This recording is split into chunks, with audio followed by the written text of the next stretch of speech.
ಲಾಲ್ಬಾಗ್ನಲ್ಲಿ ನಡೆಯುತ್ತಿರುವಂತಹ flower show ವೀಕ್ಷಣೆಗೆ ಸಚಿವರಂತ ರಾಮಲಿಂಗಾರೆಡ್ಡಿ ಅವರು ಕೂಡ ಬಂದಿದ್ದಾರೆ. ಅವರನ್ನ ಮಾತಾಡ್ಸೋಣ. ಹೇಗಿದೆ ಅವರು ಕೂಡ ಈಗ ತಾನೆ ಎಲ್ಲ ಕಡೆನೂ ಕೂಡ ವೀಕ್ಷಣೆ ಮಾಡಿದ್ರು. ಏನೇನ್ ನೋಡಿದ್ರು ಅಂತ ಸರ್? ಫ್ಲವರ್ ಶೋ ಪ್ರತಿ ಬಾರಿ ವಿಶೇಷವಾಗಿರುತ್ತೆ. ಈಗ ನೀವು ಕೂಡ ನೋಡಿದ್ರಿ, ಏನ್ ಹೇಳ್ಬೋದು ಸರ್ ಇದ್ರ ಬಗ್ಗೆ?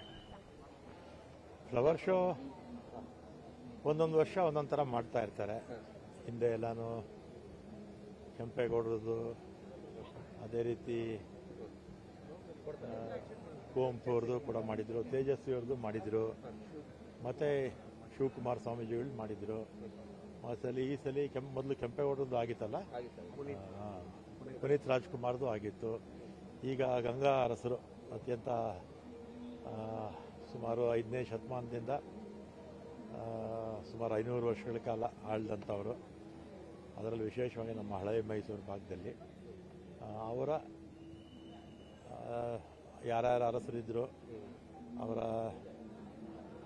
ಜೀವನ ಚರಿತ್ರೆಯಿಂದ ಹಿಡಿದು ಮತ್ತು ಎಲ್ಲ ಅರಸರ ಪ್ರತಿಮೆಗಳು, ಅದೇ ರೀತಿ ಅವರ ಆಳ್ವಿಕೆಯಲ್ಲಿ ಕಟ್ಟಿರ್ತಕ್ಕಂಥ ದೇವಸ್ಥಾನಗಳು ಅದೆಲ್ಲ ಕೂಡ ಎಡಭಾಗದಲ್ಲಿದೆ.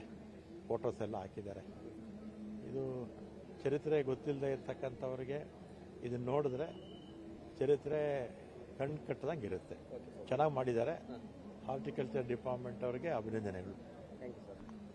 ಇನ್ನು ಇದಕ್ಕೆ ಸಂಬಂಧಪಟ್ಟಂತೆ ಸಚಿವರಂತ ರಾಮಲಿಂಗಾರೆಡ್ಡಿ ಅವರು ಕೂಡ ಏನು ಗಂಗರ ಕಾಲದ ಏನು ಗೊಮ್ಮಟೇಶ್ವರ ಏನಿತ್ತು ಮೂರ್ತಿ, ಇದನ್ನು ಕೂಡ ಆರಾಧ್ಯ ದೈವರಾಗಿ ಮಾಡ್ತಾ ಇದ್ರು. ಗಂಗಾ ಅರಸರ ಮಹಾಮಂತ್ರಿ ಚಾಮುಂಡರಾಯನ ಒಂದು ವಿಗ್ರಹ ಕೂಡ ಇದು. ಈ ಮೂರ್ತಿಗಳು, ಶಿಲಾಶಾಸನಗಳು, ಅದೇ ರೀತಿಯಲ್ಲೂ ಕೂಡ ಏನು ವೀರಗಲ್ಲುಗಳು ಮತ್ತೆ ಮಾಸ್ತಿಗಲ್ಲುಗಳು ಏನೆಲ್ಲ ಅವರ ಕಾಲದಲ್ಲಿ ಗಂಗರ ಕಾಲದಲ್ಲಿತ್ತು ಅವೆಲ್ಲವನ್ನು ಕೂಡ ಸ್ತಬ್ಧ ಚಿತ್ರಗಳ ಮೂಲಕ ಪ್ರೇಕ್ಷಕರಿಗೆ ಅರ್ಥವಾಗುವಂತೆ ಲೇಖನಿಗಳ ಮೂಲಕ, ಅದೇ ರೀತಿಯಲ್ಲೂ ಕೂಡ ವಿವಿಧ ತಳಿಗಳ ಹೂಗಳ ಮೂಲಕ ಅಲಂಕಾರಗೊಂಡಂತ ಒಂದು ಸೊಬಗಿನಿಂದ ಇವತ್ತು ಲಾಲ್ಬಾಗ್ನಲ್ಲಿ ಎಲ್ಲ ರೀತಿಯಲ್ಲಿ ಕೂಡ ಕಂಗೊಳಿಸ್ತದೆ. ಹೀಗಾಗಿ ಒಂದು ರೀತಿಯಾಗಿ ಲಾಲ್ಬಾಗ್ನ ಫ್ಲವರ್ ಶೋಗೆ ಬಂದಂತವರಿಗೆ ಚಾಮುಂಡರಾಯ ಗೊಮ್ಮಟೇಶ್ವರನ ಮೂರ್ತಿ ಸಾಕಷ್ಟು ಆಕರ್ಷಣೀಯವಾಗಿರೋದು, ಸಾಕಷ್ಟು ವಿಶೇಷವಾಗಿದೆ. ಸಾಕಷ್ಟು ಜನ ಪ್ರೇಕ್ಷಕರು ಕೂಡ ಬಂದು ಇಲ್ಲಿ ಸೆಲ್ಫಿಗಳನ್ನು ಕೂಡ ತೆಗೆದುಕೊಳ್ತಾ ಇರೋದು ಇನ್ನೂ ವಿಶೇಷವಾಗಿದೆ ಅಂತ ಕೂಡ ಹೇಳ್ಬೋದಾಗಿದೆ. ಕ್ಯಾಮರಾಮನ್ ಧನರಾಜ್ ಜೊತೆ ಮಾಲಂಡಳ್ಳಿ ಶಶಿಧರ್, ಪವರ್ ಟಿವಿ, ಬೆಂಗಳೂರು.